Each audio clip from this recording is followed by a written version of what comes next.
ओ भाई, ओ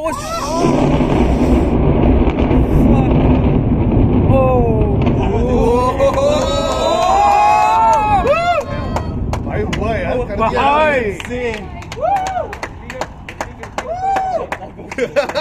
क्या किया भाई, धूल जिससे पहले आए उससे पहले अंदर। That's too cool. भाई धूल आने वाली है, भाई, खत्म हो गया काफी भाई crazy धूल था। से।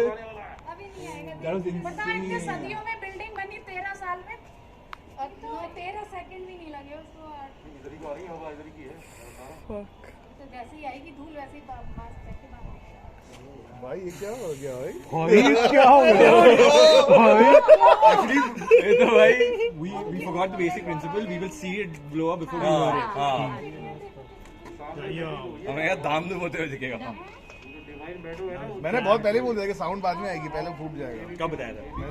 बहुत पहले, ये पिछले साल की बात कर रहे थे। फिनिश कर रहे थे 9 चैनल तो बताया था। उन बिल्डिंग्स का क्या हुआ, गायब ही हो गई वो। हाँ, जो वो डस्टिंग करेंगे वो उनकी मेड बेचारी। बट इन्होंने बगल वाले पे नहीं लगाया, उसमें भी धूल चली गई है। कपड़ा इनको एक्स्ट्रा टांगना चाहिए था। वो चिड़िया बग गई।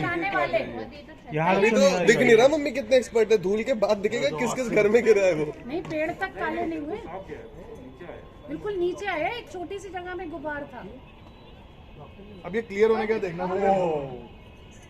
कैसे